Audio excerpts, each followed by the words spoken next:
What's up, guys? Welcome back to the opening pair. Tonight we've got the art of conversation. Unfortunately, my co-host Keith is unavailable, but I've been absolutely delighted to have professional MMA fighter Danni Neilan joining me tonight. Danni, how are you? Good, not too bad. Thanks for having me on. Yeah, no, absolutely delighted to have you on. I'm really, really excited about this. You've obviously got a big fight coming up, but just before we do sort of get into the ins and outs of it, I wanted to just sort of, for people that don't know about your backstory, where did it all begin? Was it always MMA or was it another route you were taking? Yeah, so I had no background in martial arts or MMA or anything. I spent years riding horses and I worked in the Curragh in the horse racing industry for a number of years. And I suppose it was when I was, I think, 24, 25, I decided to get out of the horses. So I just wanted a clean break. I'd been in it for so many years and I was kind of stuck in a rut. So I made a clean break. I left the racing industry and sold up all the horses. And then I was kind of just looking for something to do. And at that time, I was finishing college as well. I was just qualifying as a physio. And I suppose, didn't know what was going to happen in the next few years. So I was in a bit of a low spot in my life that year. So, of course, I did what most women do when they're down, which is download Tinder and try and get yourself a man to sort all your problems out.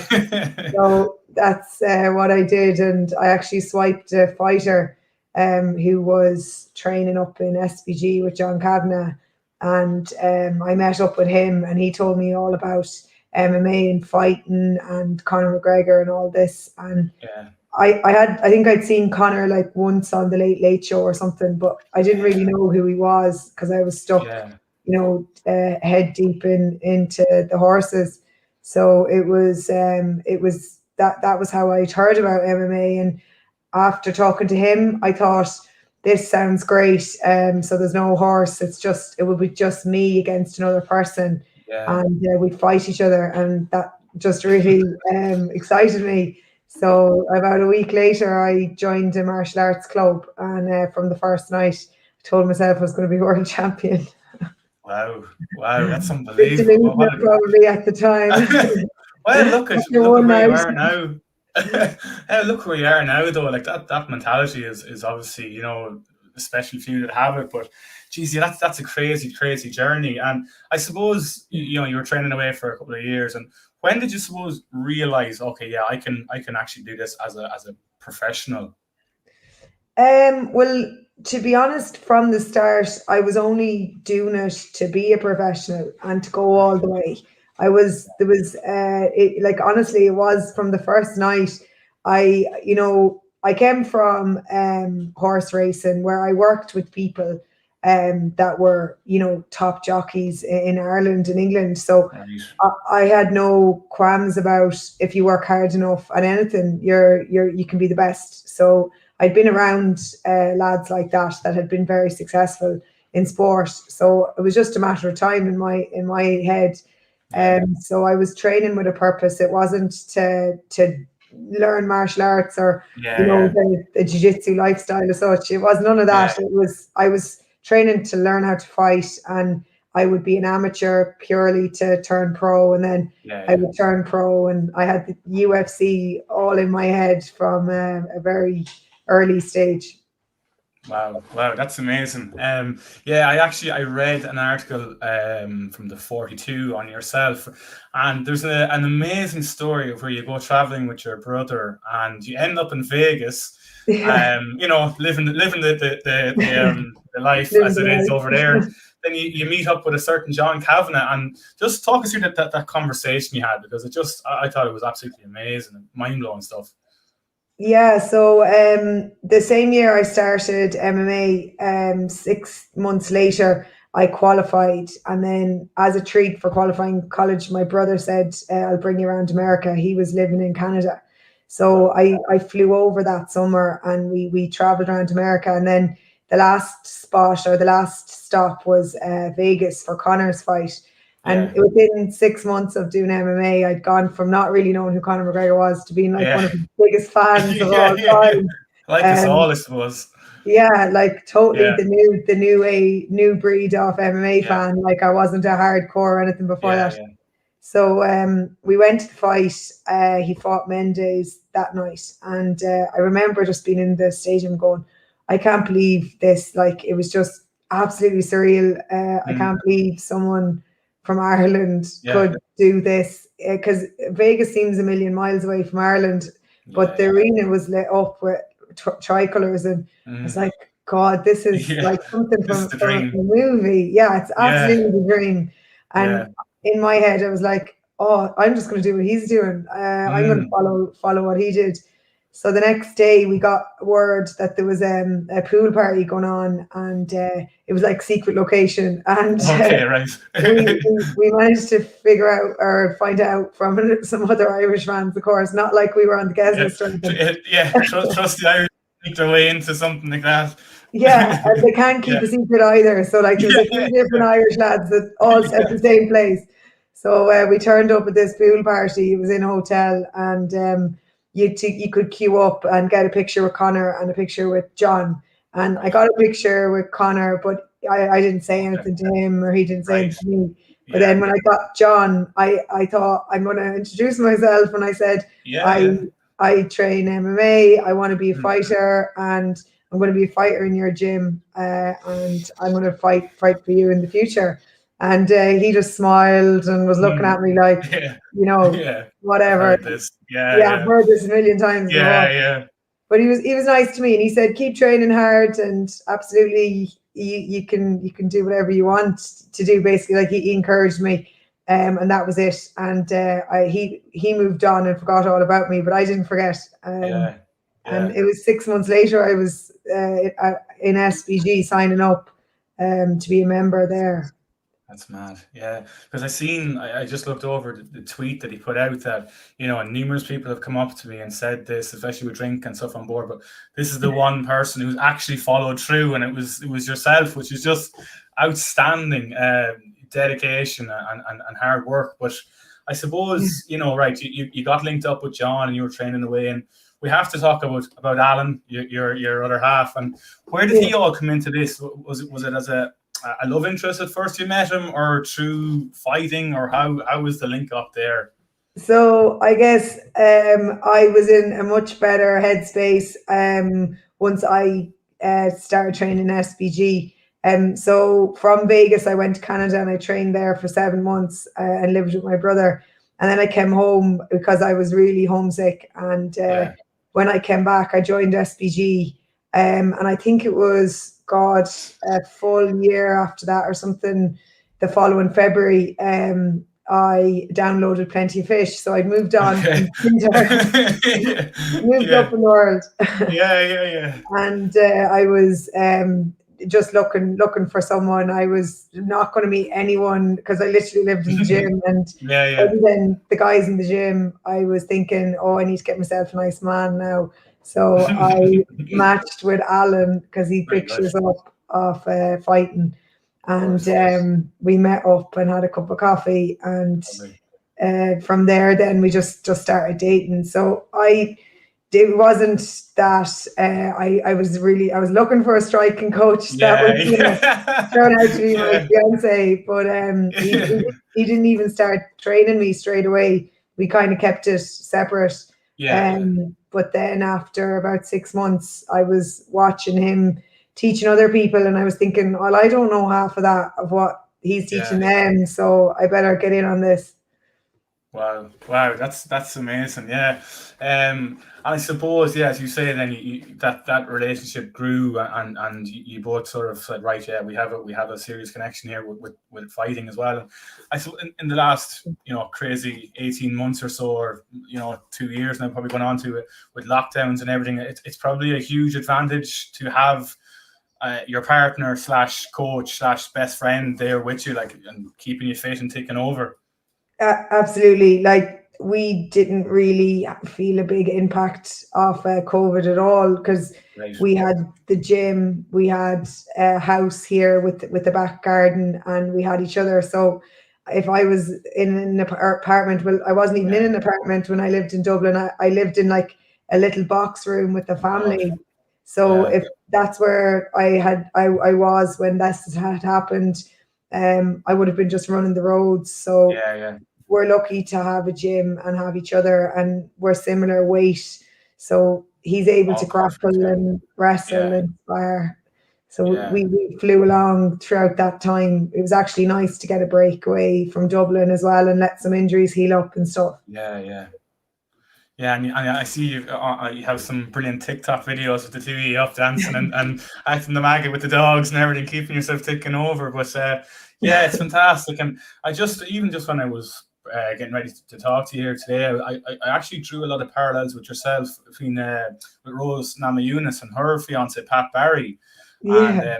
he always talks about, or actually, sorry, it's Rose herself who actually talks about that when she's in the cage, no matter whether it's a huge crowd or 10 people there, she can always hear his voice and the message of what he wants to get across, whether she needs to up the rate in the fight or relax and that kind of thing. And is it the same scenario for you? Is it just he gives you a look or he knows how to speak to you? How does that dynamic work? To be honest, backstage I find it the most comforting because before I met him, I was going to fights with coaches. Like sometimes it was John, and sometimes it wasn't if he was busy. Right. And you always find that coach is like trying to tell you everything to do. They're trying to remind you of everything, and they also look really nervous for you. So, whereas Alan's with me all fight camp or all fight week, and he's right beside me. So I don't know. I feel comfort with having him backstage, and then when I'm in the cage itself, I can hear him, John, or another girl that's been in my corner is Katie Saul, and Okay. actually, out of the three of them, the one I hear the most is Katie, which is weird. Okay. The two lads mightn't be impressed with that, but she's got a really strong Canadian accent and she's really vocal. Yeah. So I just listen to instruction. It's not even, I don't even care who's saying whatever it is, but I just try to respond to whatever I'm hearing. Yeah, that's amazing. That's really cool that you have that connection with your corner people and you build up that rapport over the years. And I suppose, and is it when you're in the cage, are you just sticking to the game plan or do you react to what the opponent is coming at you with, or how do you kind of mix it in somewhere in between? Well, I think I'm not there yet. So like I'm still not happy with what's happening in there. So I feel like I go in with a plan and then I find within a minute my corner are telling me to do something, which is usually wrestle. And I feel like there hasn't even been a minute gone by yet and I haven't had time to get going. And now I have to go and get wrestling. And that I still haven't come to the point where I go in and I'm doing exactly what I want to do. So I want to strike, I want to get my shots off, and then I want it just to kind of formulate in front of me, which happens in spars. But the last few fights I've had, the girls always seem to like want action straight away, and they like try and rush me, and they seem very nervous and kind of scared, so they start throwing bombs. Literally, I can just see it through my eyes of the last two opponents. Definitely, they just started throwing bombs at me, and I was like, "You got to calm down and let us both try and get our game plan going." So the minute that happens, the corner get anxious for me to wrestle because they know I'm so dominant at wrestling. I want in this fight, I want to go in and follow the game plan and then just let it formulate in front of me instead of kind of rushing anything. That's brilliant. Yeah, see, as you say, you have a fight lined up, and I'm probably going to butcher the girl's name, but Katarina Delizda, I think it is. Yeah, okay, okay. I was worried I was going to butcher that. But it's the 25th of July. It's upcoming now. It's obviously you're signed to Bellator, but they haven't really come to Europe too much with the way the world is, unfortunately. How did this fight come about? Was it brought to you by Bellator? Was it something you actively went looking for yourself? So Bellator said that we can fight outside of our contract. So I suppose since January I'd been pushing to get a fight, and I had got put down on numerous shows, but I couldn't get opponents. And I had one fight booked in France, and then the girl pulled out. So a week after saying she'd do it, she said she didn't want to do it. So then Bellator kind of said, we'll hold off because we're going to come back at the end of the summer. And then that was pushed on because the restrictions in England and the crack with the new variant and all that. So I had put my name down for this show like last February or March, and they couldn't get me anyone. So they contacted me and said, will you fight one of our own girls? And I just said it to Bellator, and they said work away because we're still delayed, basically. So it's doesn't count as one of my Bellator fights, and kind of done off my own bat. Yeah. So it's keeping you in fight shape and keeps you going towards where you want to end up. But I suppose did you care who it was that you were fighting, or just get me in there? Well, in January, I was like, oh, yeah, I should. There's loads of like Midland girls around Europe. Surely we can get a few of them. And that's just not reality because all the Midland girls won't fight me. There is definitely, I'm not saying everyone in Europe won't fight me. There's some really high level girls that have massive records that will fight me, but they've got like 3-4 times the number of fights I've had. The only people I could get was kind of them girls. But most were saying no. So this girl had said no to me in May when her opponent pulled out in May. She said no, that she wasn't ready to fight me. And then she got some other girl for May. And then after that fight, she said now she was ready. So of course, whatever happened there. She's the confidence. She's the confidence now to do it. So I'm happy because it's a fair matchup. I'm 3-0, she's 5-1. So that's the kind of fight I should be getting at this point in my career. Yeah, and you're obviously coming off your first stoppage win as well, which was fantastic.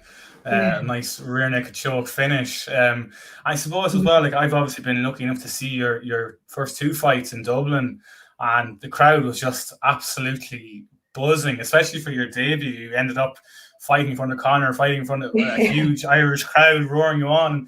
Your last fight was meant to fight at like 7 or something or earlier, and then I ended up not fighting till like after 11 o'clock, just getting pushed on. And that's what we were saying in the crowd, like, she's when Danny's on next, she's on next, and then ended up then you were coming in last, but or second last, sorry, but to get to win in front of that Irish crowd. And I suppose the big question that most sports people have been asked in the last while is, do you notice the difference between a crowd or no crowd? Is it weird? Does it bother you? Like, what's the difference? So when I was in the 3 Arena for them fights, like I won't deny it, I was upstairs and I could hear this like boom, boom, boom, boom. And I was like, what is that? Like I was literally thinking, what is going on? There's like an earthquake outside or something. And then I realized that's the crowd, that's the music. And I was like upstairs and the place was vibrating. I was like, I am crazy. I was just thinking to myself, I was like, what am I doing? I'm walking down 5 flights of stairs into this like crazy disco with thousands of people. And it was shockingly nerve-wracking. And then for the second one, I knew it was going to be like that. So when I went upstairs, I was like, I'm going to hear the music going and this is what it is. So when I went to Milan to the no crowd, it was amazing. It was a dream. So we're in like a basketball court warming up, and there was no noise. And then we walked through a hall, like an alleyway, into a no noise place again. And then next thing they said, out you go. And I was like, all right. And then I looked out and it was just photographers and medical personnel and my coaches. And I was like, Jesus, this is just like sparring. So I know you're supposed to say, oh, the crowd's amazing, but absolutely not. No crowd is amazing. Because as you say, like you're not used to that atmosphere. It has to play a factor, but you've obviously, as you say, you're 3-0, so it doesn't seem to affect you too much. You've put in super performances so far. And I just wanted to kind of ask you, like, you're obviously in camp now. How is everything going there?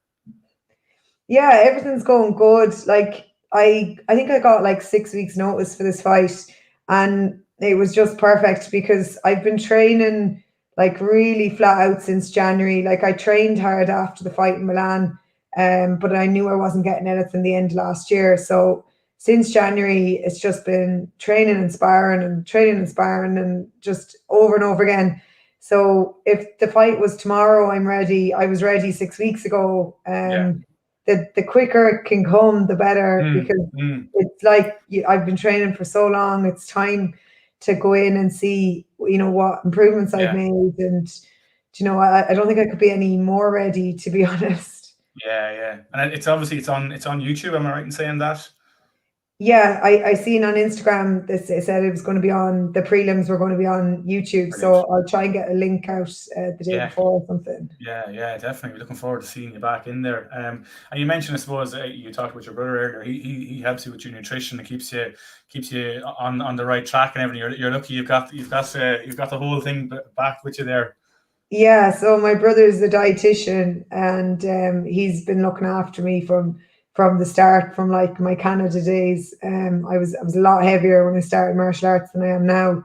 So Yeah. he keeps me on track. He hands me on WhatsApp, check my weight every morning. So it's a Not so blessing bad. and a curse having a Yeah, brother who's a yeah, dietitian, I especially think when we there's a all. party on. He's watching, "What's on your plate there?" And love Yeah. steak. Yeah, we can all do with someone in our ear like that, I think, at times. Yeah. But yeah, I listened to an interview with you there recently on another podcast, and you spoke about at 115 that you're getting fights there, but there's not actually a champion at Bellator. Am I right in saying that? Yeah, so there was one 115 champion years ago, and she immediately moved up to flyweight. So she vacated straight away. And then I think that was 10 years ago. So Right. since then they haven't had a 115 division. They've just had the two women's divisions, flyweight and featherweight. Right. So I'm not a flyweight. I could hang with some of the small heavy girls, but a proper flyweight isn't 5'4", and that's what I am. They're like Yeah. 5'6", Yeah. 5'7". So I need a belt, or I need to move on, basically, at some Yeah. point. So I'm Yeah. still only 3-0, so another few fights would be great, but I'm Yeah. not going to stay in Bellator forever unless there is a division made for me. Yeah. I Yeah. want Because to do you something. obviously, you want that end goal, you want that gold belt, as you say. You're not in this game just to for the experience as such. But yeah, so obviously you did fight at 125 as an amateur a little bit, but it's a whole other ball game when you move Yeah, up to the senior, or sorry, the professional ranks, I should say. But yeah, I suppose, yeah, as you say, you can get a few more fights in there and really start to push on and see how we go. But you've made super progress at the moment. And yeah, I suppose, thanks. like, what's your, I suppose, long term goal, or is there a long term goal? Or are you just taking it fight at a time at the moment? Like, I'm 31 now, so the long-term goal is to be retired by 35, which I Right. probably shouldn't be publicising that, but Yeah. sign a new contract when I'm 34, and Yeah. they'll be Yeah. saying, "Yeah, you're full of it." But Yeah. Yeah.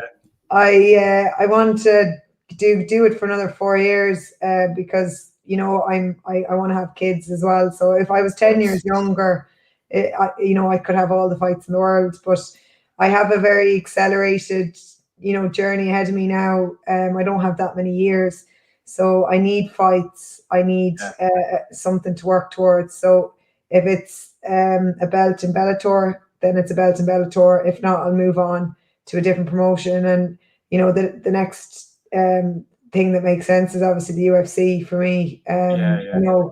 I'm really high level. I know I am, and I can You hang are. with Yeah. them girls. So let's see what happens in the next 12 months. But for now, just see if Bellator come back to Europe, or what happens, and just keep winning fights is the only thing I can control, really. Yeah, that's it. Like, as you say, you want to have your time scale lined up, and it's always great to have options, and especially that 115 pound division in the UFC is just, it's one of the most exciting divisions. I like the push that the UFC have given women's fighting is just absolutely and utterly phenomenal. I Yeah. suppose, yeah. So we've kind of talked about that, and we're seeing these crossover fights, and we're seeing these sort of Logan Paul things and whatever, and bare knuckle and this and that sort of stuff.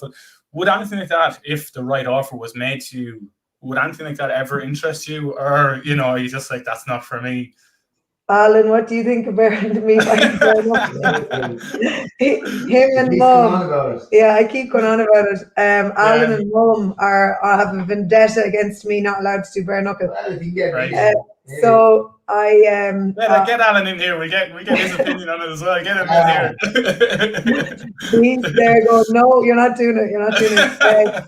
So right now it's beat the very best and be the very best at martial arts until that horse is flogged to death or my time runs out.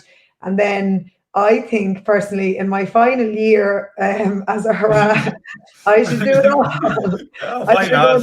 I should do whatever I can. So I heard Paige Van Zandt was getting what was she getting for her fights? $1 million. Yeah, so she'd like $1 million contract or something. I don't know, was that for all the fights together? Yeah. So Arshan was getting 100 grand.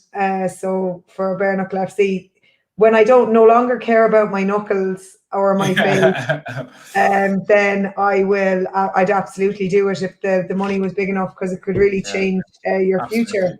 Absolutely. And I'm not afraid of any of it. So I would do it purely for money.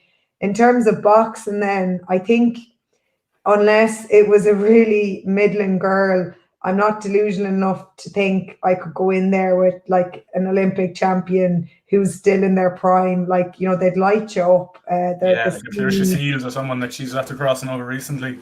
Yeah, now she's way heavier than me, but like even the 52 girls, Jesus, I go to Olympic boxing there to spar the lads, but I haven't gone since the pandemic. But we used to go on a Sunday morning, and the 14-year-old boys were absolutely like lightning, So they really showed me what it is to box. So yeah, it would have to be someone like totally retired and out of their prime to do that. Yes, that's it. As you say, you have your strengths though, and they've been extremely effective as we've seen. But have you any, we say, dream opponents lined up in your head that you'd love to one day get in there, be it MMA or whatever? Yeah, so like obviously, I suppose the two best fighters in the world in my division is Weili Yang and Rose. So I think I would enjoy fighting Weili Yang, and it would be a great fight. We'd go for it, the two of us. Whereas I'm more nervous at the thought of fighting Rose, because I know how skillful and dangerous she is. But I still think there's definitely ways to beat her too. So both of them opponents I'd love, absolutely love. I'd love to fight Tatiana Suarez too, just because it's such a scary fight. When I seen her first few fights in the UFC, it was keeping me up at night. I was thinking of my wrestling so much. I was like, oh dear God. So anything that scares me is something I want to do before I retire. But Tatiana's moved on to flyweight, so maybe leave her, so let her stay up there. Yeah, maybe it's a blessing. But that's something that's always just fascinated me about professionals, to just have that mentality that you're going to get in there in front of millions, thousands, millions, and to fight another person. And you hear people say, "Oh, he's afraid," or "She's afraid to fight this opponent or that opponent." That's absolute lunacy. Like, you're getting in there in like your underwear to fight somebody in front of thousands of people. Like, there's no way a fighter is afraid of anyone. Like, it always baffles me when I hear someone say that. But I see you're getting involved in the coaching now as well with the Team Ireland squad. You're putting up some stuff there on Instagram and that. Yeah, I was like really delighted to be asked a few weeks ago, even, or maybe 2 months ago now, would me and Alan be interested in coaching the cadets with some other coaches? And at the time I was like, oh Jesus, this is another thing for me to be doing along with everything else. But I'm so happy to do it now. Like, we're absolutely loving it, and they're like a great bunch of girls and lads, and they're really humble and don't have any egos. So we're with them every Sunday between now and Bulgaria when they go to the World Championships. So that's a week after my fight. So Oh, it's very good. It's worked good out nicely. timeline. Yeah. And I suppose, do you see yourself going into that coaching arena in the long term as maybe a future plan? Yeah, so I suppose since me and Alan got more serious and I started coaching in the gym, I was Yeah, just doing it to help out more than anything. But he kept saying this is what's going to be, our future, both of us coaching. And I really was more interested in my own fight career than of coaching. course. But I've grown into it, especially in terms of the kids. So I Yeah, love teaching the kids classes. And now when I look at some of our kids, especially the two girls going to the Worlds for us, wow. it makes me so nervous for them, like thinking about Yeah, them. And I get more pleasure from them than I do thinking about myself. So I think it's a more meaningful thing to be a coach than a fighter. And I've definitely come full circle with that. So I think we'll stay deep in fighting forever. And even when I retire, I think both of us will naturally just coach. yeah. So you understand how Alan feels when you're in the cage and he's nervous for you and wants the best for you, and it is interesting to get that other outlook on it. As you say, you Yeah. both, you guys, you have your own gym in Mullingar, and it's not just for professionals either. It's all sorts. It's all fitness levels, all abilities, isn't it? Yeah, so to be honest, like adults martial arts competitive wise, they're only about like less than 5% of your gym. So Yeah, people that want to spar and do contact, it's really a small number. The big numbers are in the fitness class. So we do kickboxing fitness class like 3 times a day, and the big numbers are in the kids. So we've kids from 4 all the way up, and we've got beginners, intermediate, and competition class for 3 separate age groups. So the kids are just so busy. We could have a gym with just kids, to be honest, if we wanted. wow. So it's not our gym has got such a small proportion of adults that actually compete or want to do contact even. Yeah.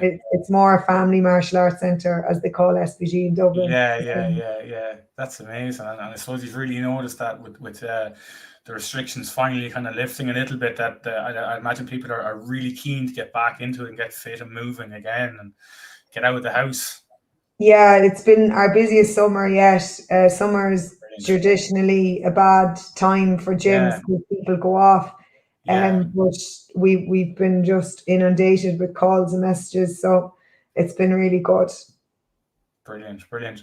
I suppose before we wrap up, we're just at the beginning of a huge fight week for a certain Mr. McGregor, and you've mentioned him a few times in the interview here, and how he's been such an inspiration. And what is it like to be around that the biggest names star in the sport in the same gym with the same coach and stuff? Well, I guess the first few times I seen him, like, you don't know where to look, and Yeah, you can't believe that person's in front of you. It's really yeah, weird. And he just doesn't, it just seems weird to see someone in the flesh. And whenever he's on the mat, it's like so apparent by the way he moves and the way he acts that he's a world champion. Like, it's like when I was in horse racing and you watch the horses walking around the paddock, it's pretty easy to pick out the yeah, stars. yeah, And he just has that aura about him, and he asks all the right questions. And I'm more of like a plodder compared to him. So I'm more the horse that's got a bit of belly on them, that's kind of half lame walking around the paddock. So he's just, I'm so inspired by him when he's around the place. But I guess after I had my first pro fight, yes, yeah. he learned my name then. Great. Yeah, So exactly. I wanted to ask you, was that like a pinch yourself moment when this guy is shouting in encouragement to you and you're in the middle of your MMA debut? It must have been just, this is real now. yeah, it's strange because like when he was telling me what to do and shouting in, I was actually more concerned about doing what I was told and doing what he was saying than I was worried about her. I wanted him to know I knew what he was saying and I was able to do it. Even though, you know, I just listened to what he was saying. I was following the instruction. But yeah, like when I joined the gym, I was the newer age group of fighters that joined. Yes. So his old group, say a lot of them have left now. They've retired. So he doesn't know a lot of us. So because he hasn't been around, you know, he's been training in different gyms. So he knew of me, but when I went in and fought, that's when he knew what my name was because it was up on the screen. So after that, then he started using my name in the gym, and that made me very proud and happy. Yeah, God, yeah, and you put on a super performance in front of him. I suppose, you know, as you said, it's a major fight week for him coming up, and you know, what were your thoughts on not the first fight, the second fight in the now trilogy? What were your takeaways? Or like I think which I'm sure he'd say himself, I think he underperformed in that fight. You know, I actually watched back Diaz, the second Diaz fight, because at the time I remember it was like controversial the results. So I watched it back on YouTube here, and watching him fight Diaz that night, he put on a spectacular performance, and he actually dropped him in 1 and 2. So he should have got 2 10-8s, and he should have absolutely skated away with the win. To be honest, but he won 1, 2, and 4 in that fight, definitely, and he got 2 10-8s, in my opinion. So if he shows up like he did against Diaz the second time, he's well capable of beating Dustin Poirier. And I mean taking out, just getting that lucky shot. I mean going the 5 rounds and slogging it out. I just think that he underperformed. He underestimated Dustin, and he wanted to throw down and stand in front of him. Whereas when he fought Diaz the second time, he had a lot, you know, he used a lot of game plan, and he stuck to it for 5 rounds. So if he does that, then you know, he can win. But he can't do the same thing as what he did the last time, which I'm sure he knows more than I do, you know. Yeah, and I suppose a lot has been made of these calf kicks, and I'm just wondering, have you ever been on the receiving end, or have you ever given out one and like, yeah, I got you really good there? What's that feeling like? Yeah, so when I'm against the lads in Relentless and we have big shin pads on, some say Alan and one other lad, Lee, when they kick me in the calf, I swear to God, I just need 30 seconds to try to like will myself to stay standing. And if they get me 3 or 4 times, I'm totally debilitated for the rest of the rounds. And that's with shin pads on. Now they're a bit bigger than me, them 2 lads, but they're my only experience of it. So it's good to get that in the gym, and you learn how to check and slip it. So I've never been kicked in the calf with no shin pads, and I imagine it's a lot worse. So yeah, it's not fun. It's not even that it's not even about toughing it out. Sometimes you can't put your foot on the floor because it's just so sore. You know, it stops you moving around, and it's debilitating. I know some people in fights, you can see them taking like 50 of them, or not 50, say like 20 of them, and they keep going. Or someone, yeah, but at the same time, that if they got kicked properly in the calf 3 times, I think you're gone. You know, I think it's more that those people that are toughing it out, they haven't properly got kicked. It's basically from what I've seen of it when it's been done correctly, it's a checkmate move, really, isn't it? It's just it's like hitting someone in the liver, like it's the same thing, you know. And you can definitely try and tough it out and survive and keep going, but the more them kind of shots that you get off in a fight, the more that fuel tank just keeps like disappearing. Absolutely, Yeah, it stands to reason. I suppose I've just two more questions for you. One is probably one that I'm going to get you in trouble with. Like, are you going to stay up and watch the fight, or will you get up, or how? You're not staying up? No, I didn't think so. No, I see Netflix is flicking in the background here. Sorry, Yeah, I've that's got a fine. blue ball going across the back of the screen. So I never stay up. I never stay up. I watched Khabib and Conor. Was Khabib? Oh no, I watched Khabib retire. Was that? I think that was at a normal time. That was normal time. Yeah, Yeah. that was on the Okay. island. Yeah. I Yeah. never get up because it affects my sleep, and I'm the Yeah, most of important course. person in my life. Yeah, absolutely. Yeah. So Yeah. we watch it on MMA Core. We illegally stream it in the morning. But Hopefully we Dana White's don't. not watching this. I know.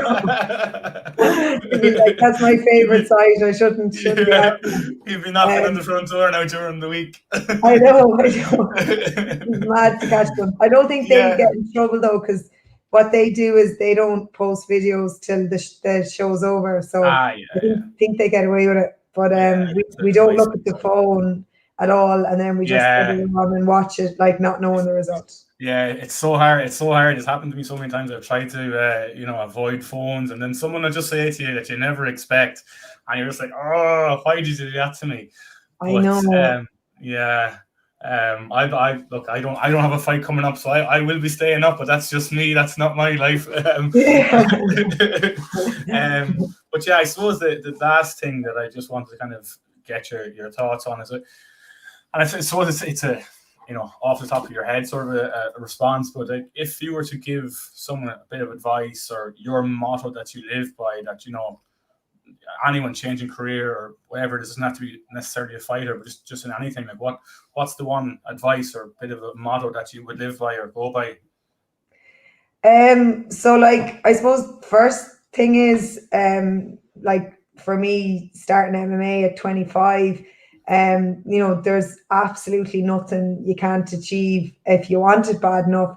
Now, don't get me wrong, you need to have a certain amount of an IQ, probably a certain amount of physical attributes if you want it to be a sport.